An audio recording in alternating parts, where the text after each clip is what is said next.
중고등부 친구들 안녕하세요. 오늘은 하박국 마지막 말씀을 나누려고 합니다. 우리 하박국은 바벨론에 의해 유다가 멸망당할 위기에 처해지자 탄식하고 또 하나님께 계속해서 불평하고 질문하며 하나님의 응답을 구했습니다. 하지만 하나님은 하박국에게 그의 믿음을 먼저 요구하셨습니다. 세상의 상황을 보고 판단하는 것이 아니라 자기 내면 깊은 곳에서부터 하나님을 보는 믿음으로 또 하나님과의 관계로 돌아가 다시 하나님 앞에 서고 하나님을 바라보기를 원하셨던 거예요. 우리가 어떤 상황과 문제를 만났을 때 그 상황이 하나님보다 더 크게 느껴지게 되면 우리는 실족할 수밖에 없습니다. 그러나 아무리 어렵고 힘든 환난이 돌아온다 하더라도 그보다 더 크신 하나님을 만나게 되면 그 상황을 잘 견딜 수 있게 됩니다. 하박국도 바벨론보다 더 크신 하나님을 본 그 순간부터 하나님께서 택한 백성을 절대 망하게 하지 않으신다는 하나님의 일하심과 역사하심을 믿게 되면서 결국 그는 변하기 시작했고 하박국의 고백이 시작되었던 겁니다. 3절 말씀에 보면 그의 영광이 하늘을 덮고 그의 찬송이 세계에 가득하도다 라고 말하였습니다. 하나님이 임하시면 하나님의 영광이 드러나고 하나님을 향한 찬송이 세계에 가득하게 넘친다는 겁니다. 이것은 그분의 힘과 능력이 세상 가운데 나타나게 된다고 고백하는 겁니다. 하나님이 이 땅에 다시 오실 때에는 오로지 하나님의 영광이 하늘을 뒤덮게 될 것이고 하나님에 의해 바벨론은 심판받게 될 것이라는 당신의 백성을 구원하여 다시는 고통이 없는 완전한 구원의 상태에 이르게 할 거라는 것을 믿게 된 것입니다. 그래서 하박국은 여전히 바벨론이 버티고 있는 상황 속에서도 하나님이 일하심을 보게 된 그 순간 괜찮아지게 된 겁니다. 그의 생각이 바뀌게 된 거예요. 강력한 바벨론만을 보던 하박국이 하나님의 놀라운 통치를 보기 시작하면서 지금의 환란이 환란으로 끝나지 않는다는 것을 믿게 되고 하나님을 찬양하는 말들이 고백되기 시작했다는 겁니다. 이처럼 우리가 무엇을 보고 무엇을 믿고 무엇을 고백하느냐에 따라서 우리의 인생이 바뀔 수 있다는 겁니다. 우리의 상황은 바뀌지 않아도 하나님을 만난 사람은 그 은혜로 인해 인생을 변화시킬 수 있습니다. 마태복음 말씀을 보면 제자들이 배를 타고 갈릴리 바다를 건너는 장면이 나옵니다. 바다 위를 건너는 예수님을 보고 모두 깜짝 놀라 두려움에 떨고 있을 때 베드로는 주님이시거든 저를 물 위로 걸어오라고 하십시오 라고 간청합니다. 그때 예수님께서는 오라 라는 말씀을 하셨고 그 말씀을 들은 베드로는 물 위를 걸어 예수님께로 걸어갔습니다. 물론 베드로도 바람을 보고 두려워하다가 물에 빠지긴 했습니다. 하지만 여기서 다른 것이 한 가지 있습니다. 그것은 두려워도 물 위를 걸어본 자와 두려움에 떨며 물 위를 걷는 것을 본 자와의 믿음이 차이가 다르다는 겁니다. 물에 빠지더라도 주님의 말씀에 순종해서 물 위를 걸어본 경험이 있는 사람과 그것을 보면서 생각만 하는 사람은 다르다는 거예요. 그렇기 때문에 베드로는 마태복음 16장 말씀을 통해서 주는 그리스도시요 살아계신 하나님의 아들이시니다 라고 고백할 수 있었던 겁니다. 베드로가 예수님의 말씀을 듣고 믿고 행하였기에 하나님을 만나는 경험을 할 수 있었던 겁니다. 이렇듯 여러분, 믿음은 머리로 하는 게 아닙니다. 성경 말씀을 잘한다고 하나님 앞에서 귀한 고백을 하게 된 것은 더더욱이 아니에요. 그것이 내 말씀이 되려면 믿어져야 되고 하나님이 우리에게 허락한 삶을 살아지게 되고 그것을 통해 하나님을 경험하게 될 때 우리는 한층 더 성숙하게 믿음이 자라게 되는 것입니다. 하박국도 하나님을 만나면서 고백이 바뀌기 시작했습니다. 오늘 본문 말씀에 나와 있듯이 하박국은 무화과 나무에 무화과가 없고 포도나무에 열매가 없고 감람나무에 소출이 없고 밭에 먹을 것이 없고 우리의 양이 없고 외양간에 소가 없다고 말하고 있습니다. 무화과 나무, 포도나무, 감람나무는 그들이 생계에 가장 중요한 대표적인 나무입니다. 이 세 가지 나무가 없다는 것은 땅이 황폐해졌다는 것이고 밭에 먹을 것이 없고 우리의 양이 없고 외양간에 소가 없다는 것은 농경생활과 유목생활을 하는 그들에게 더 이상 먹을 것이 없는 상태를 구체적으로 말해주고 있는 겁니다. 그런데 하박국은 이 모든 것이 없어도 여호와로 말미암아 즐거워하고 기뻐한다고 고백하고 있는 겁니다. 인간적으로 볼 때 사실 기뻐한다는 것은 불가능한 상태입니다. 삶의 모든 생계가 끊어진 마당에 하박국이 제정신인가라는 생각이 들기도 해요. 전도사님도 가끔은 생활이 어렵다고 느껴질 때 또 막연한 미래를 생각하게 되면 두려움이 찾아오기도 합니다. 그래서 전도사님은 그 상황을 묵상하지 않으려고 노력해요. 어떻게든 채워주시겠지라고 믿고 내게 주신 것에 감사를 찾으려고 노력합니다.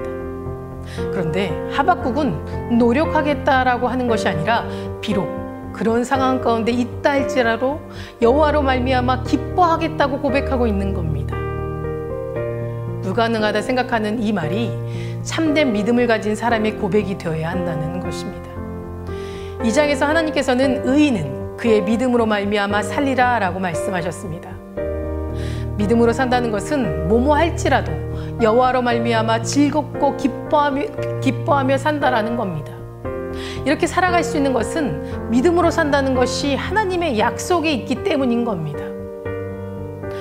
하박국은 하나님으로부터 바벨론을 심판한 후에 회복에 대한 약속을 받았습니다. 그래서 나의 발은 사슴과 같게 하사 나를 나의 높은 곳에 다니게 하시리로다 라는 이 믿음을 갖게 되었고, 바로 그 믿음 때문에 어떠한 상황일지라도 여호와로 인하여 즐거워하고 기뻐하겠노라고 고백할 수 있었던 겁니다. 사랑하는 중고등부 친구들, 아무 희망도 보이지 않을 때 하박국처럼 여호와로 인하여 즐겁고 기쁘게 하나님을 노래할 수 있으십니까? 사실 전도사님도 답하기 어렵습니다. 그래서 우리에게 믿음이 필요한 거예요. 믿음은 지금 나의 고난이나 역경이 그것으로 끝나지 않는다는 것을 믿는 것을 말하는 겁니다. 그런데 우리는 고난이 찾아오면 낙심하게 되고 하나님을 놓치고 세상에서 답을 찾으려고 발버둥치게 됩니다. 하지만 세상은 우리에게 믿음을 줄 수 없어요. 믿음 자체가 하나님께로부터 내려오는 것이기 때문에 이 땅에서는 찾을 수 없는 거예요. 이 땅에서는 영원한 것이 없습니다. 돈이 아무리 많아도 건강과 생명까지 보장해 줄 수는 없다라는 것입니다.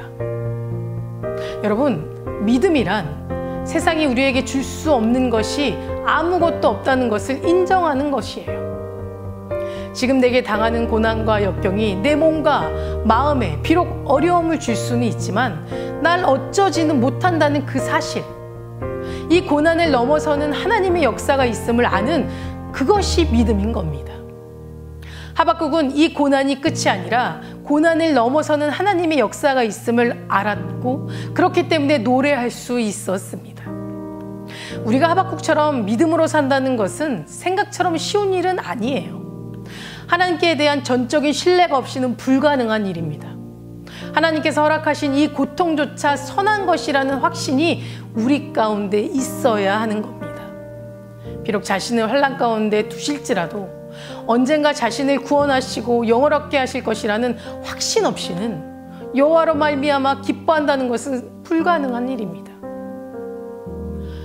어느 장로님이 암으로 병원에 입원하셨는데 사람들이 괜찮냐는 질문에 이렇게 대답했다고 합니다. 괜찮습니다. 지금 나는 하나님이 주신 숙제를 하고 있어요. 내가 암에 걸렸을 때 내가 어떻게 살아야 하는지 나의 삶을 통해서 답하게 하시는 것 같습니다. 그래서 지금 나의 삶으로 그 답을 쓰고 있습니다 라고 말입니다. 여러분, 여호와로 말미암아 기뻐한다는 것은 단순히 믿는 것이 아니라 여호와 안에서 즐겁고 하나님 안에서 기뻐한다는 것입니다. 즉 내가 그분 안에 있다는 것이 고백되는 것이에요.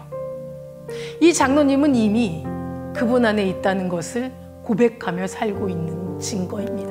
하나님은 한 번밖에 없는 인생 가운데 삶의 상황을 만들어내시기도 합니다. 때로는 병으로, 때로는 힘든 가정을 통해, 때로는 우리가 이해할 수 없는 고난을 주시기도 하지만 우리는 그 속에서 믿음으로 삶의 텍스트를 써내려가야 합니다. 그리고 잊지 말아야 할 것은 우리의 인생은 혼자가 아니라는 사실입니다. 우리 인생은 나의 역사를 쓰는 것이 아니라 나와 하나님이 함께 써내려가는 겁니다. 그 안에 주님과 함께 부르는 노래가 있고 하나님의 영광을 노래하며 함께 이루어 나가게 될 줄 믿습니다. 하박국은 마지막에 이런 고백을 합니다. 주 여호와는 나의 힘이시라. 나의 발을 사슴과 같게 하사 나를 나의 높은 곳으로 다니게 하시리로다. 이 노래를 주의하는 사람을 위하여 내 수금에 맞춘 것이니라. 하박국은 여전히 아무것도 없는 상황 그대로입니다. 무화과나무가 사라지고 포도열매가 없고 감람나무에 소출이 없고 밭에 먹을 것이 없고 양이 없고 소가 없어도 하나님은 사라지지 않는다는 것과 영원히 우리 곁에 계신다는 것을 믿게 되었습니다. 주 여호와는 나의 힘이시라. 하박국의 이 고백처럼 우리도 하나님 때문에 이 세상을 버티고 살아갈 수 있는 겁니다.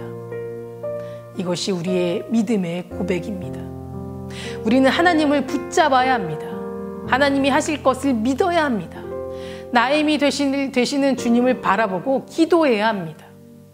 그 시간 속에서 하나님의 살아계심을 우리 중고등부 친구들 그리고 우리 선생님들이 경험해 보시기를 간절히 소망합니다. 다 같이 기도하시겠습니다.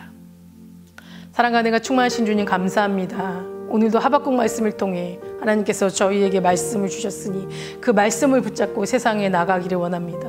하나님, 우리 아이들이 비록 지금은 힘든 가운데 있을지라도 하나님께서 이끄심이 있사오니 그 이끄심에 따라 순종하며 살아갈 수 있도록 도와주시고 하나님의 계획 속으로 들어갈 수 있도록 도와주시옵소서. 우리 힘으로 무엇인가를 발버둥치며 나가지 않고 하나님께 맡기고 위탁하여 하나님이 이루시는 그 선을 바라보며 살아갈 수 있도록 도와주시고 하나님이 우리의 삶을 인도하시고 주장하심에 따라 우리가 기쁨과 감사로 나아갈 줄 믿사오니 주여 우리에게 굳건한 믿음을 세워 주시옵소서. 우리 아이들 세상 가운데 하나님의 제자로 또 자녀로 살기를 원합니다. 주님이 주신 말씀을 세상에 전할 수 있는 아이들 될 수 있도록 도와주시고 나의 삶으로 그것을 본이 되어 지켜나갈 수 있는 우리 중고등부 아이들의 믿음을 지켜주시옵소서. 하나님이 우리 아이들을 사랑하시고 이끄시고 또 지켜주실 줄 믿습니다. 세상 가운데 승리할 수 있도록 도와주시고 우리 아이들이 하나님의 품으로 인도하여 주시옵소서. 언제나 감사드리며 예수 그리스도 이름으로 기도드립니다. 아멘.